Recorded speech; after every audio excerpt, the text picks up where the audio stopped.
Hey guys, welcome back to the Dragon Ball Z Budokai Let's Play for Part 2. And in this part we're going to be taking on the first of the Saiyans. So once again, just keep on, basically to keep on harping on about how great these cutscenes are. We've got, Gohan in his, Goku-style gi with the sword and training with Piccolo.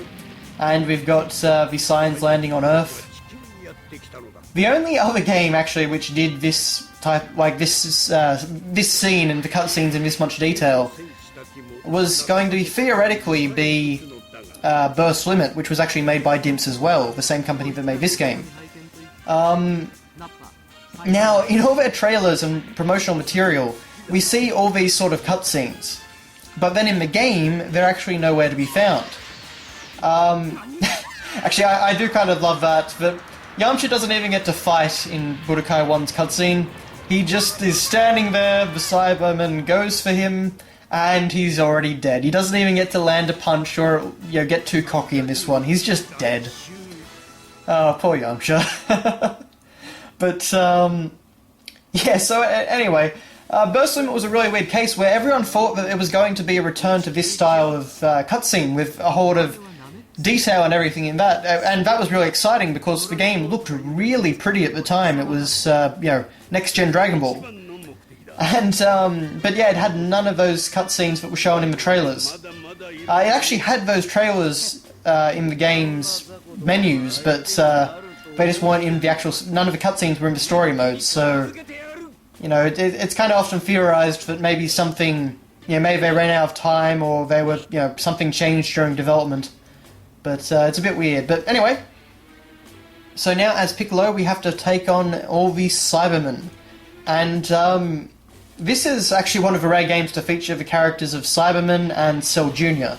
And they both function the same way. Basically, each of them only has one health bar. Unlike me, which has 3. So I've got a green, a yellow, and a orange. Whereas he only has an orange. However, there are 6 Saibamen.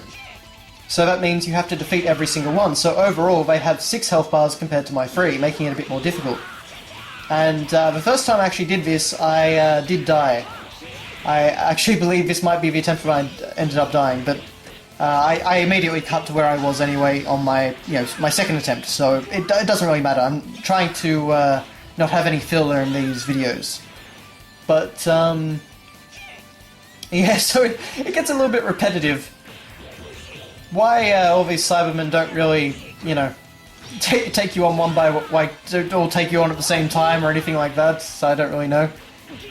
One of the things I thought would have been really cool in this is that if you actually, because Tenshin Han, Kuririn, Gohan, Yamcha, all of those characters are actually playable in Budokai 1, like most games actually.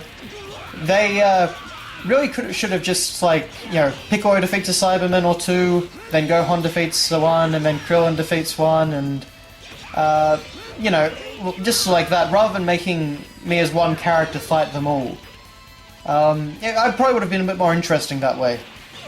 And I don't mean, you take it into separate battles all the time, because that would, with the load times in this game, as I was talking about before, it would be ridiculous, but maybe just, actually swap them in and out, like the Saibamen do here. But anyway, I'm talking about new ideas for a 10-year-old game now? Might even be 11. So, yeah. But anyway, that's just about all the Saibamen. Over the course of this playthrough, I've tried to show off every character's move. We don't actually get to play as a huge variety of characters in this. But, with the characters that we did play in, I have tried to show off as many of their moves as possible. So I think I do end up showing off all of Piccolo's moves, all of Vegeta's moves, pretty much all of Goku's moves. So, fairly complete. But anyway, Chaozu, of course, ends up sacrificing himself, unfortunately.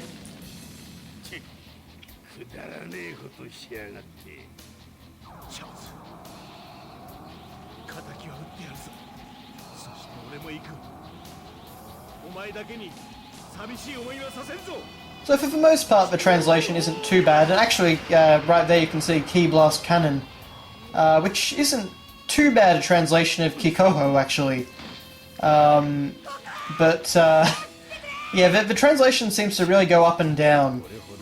I guess maybe there were a few different people, and some of them were better than others, but... I love how they still keep using the plurals there, like Saiyans, who we've seen. He's the second Saiyan you've seen, you know, before that you've only seen Raditz, so, yeah, it's a bit weird. Just again praising these animations and cutscenes. I really like how Piccolo spits there. Is the special beam cannon that hit Raditz still working? Well, why wouldn't it still be working, I wonder? I mean, it may not kill him, but...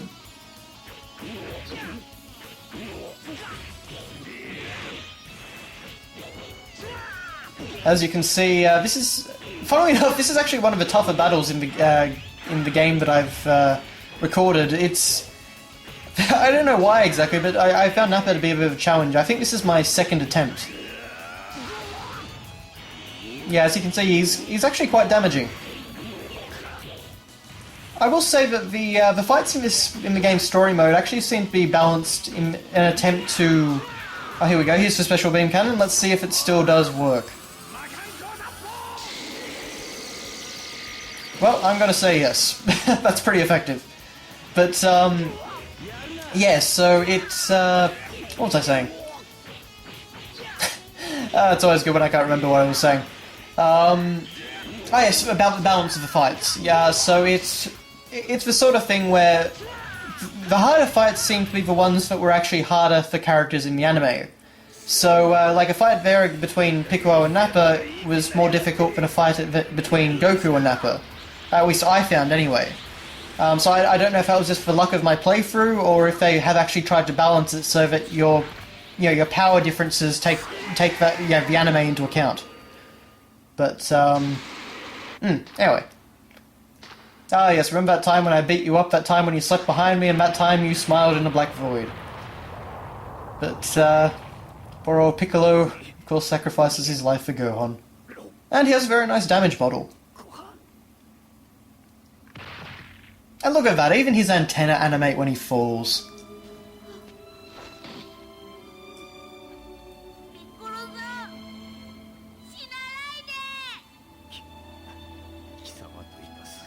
Yeah, another line that just doesn't quite make sense. It's close, but, months I've been with you. I appreciate it. Basically, going off of this translation of the manga and the translation of the anime that I've seen, he basically just says, you're the only person that spoke decent to me and stuff like that. But, yeah, so I don't really know what they were getting at there, but... Without going the exact translation of the lines in the game, it's kind of hard to say. But I mean, look at that. They made an entire, check-in station for the afterlife. They made Snake Way. I'm going to be talking about this for the rest of the playthrough, by the way. It's just awesome. It's just really awesome. Unfortunately, yeah, it's funny, I get really tired of watching these while I'm playing it, but actually while commentating over these parts, I'm really enjoying it. And I think it's because I don't have these gigantic load times in between. I mean, I mentioned cutting out, a couple of 35-second load times, which was ridiculous. I mean, that's Sonic 06 levels of load times, but I mean, your average load time in this game is more like 20 seconds, which is still pretty ridiculous. And, there's load times between cutscenes. They're not always as long between cutscenes, but, between battles and, loading missions. There's just a whole lot of them. And it really wears on you when you're trying to actually just enjoy, the story and, cutscenes and everything like that. Actually, I should note just there, by the way, Gohan called Kinto-un Muscle Cloud. I don't know if that's an accurate translation or what, to be honest. I don't think it is, because Kinto-un comes from... It's a Chinese name, I believe, that comes from Journey to the West, an old Chinese novel.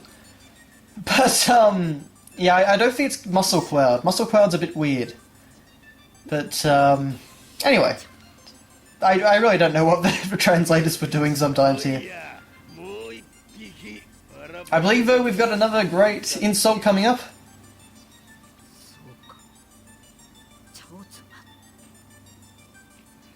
There we go. I'll never forgive you, Meanies. This game loves the word meanies. Ability Goku, I can almost... Like, meanies seems more possible for him than it does a character like Piccolo, but... Yeah, it would be Kid Goku or something like that. It just seems so funny. And actually, that's another interesting translation right there. King Kai Fist. So, the Kaioken is named after Kaio-sama. Now, even in the English dub, they kept Kaioken as the name, so I guess King Kai Fist isn't a bad translation exactly, but because I believe Kaioken translates to something like Fist of Kaio or something like that. So I get what they were going for here. It always sounds a bit weird. I probably would have just translated. Probably would have just kept it as, you know, Kaioken times 2 or something like that. You know, like most things do. But anyway. So as you can see, I had a pretty easy time with Nappa. Pretty much wiped the floor with him using the Kaioken. But yeah, unfortunately, that's the end of old Nappa.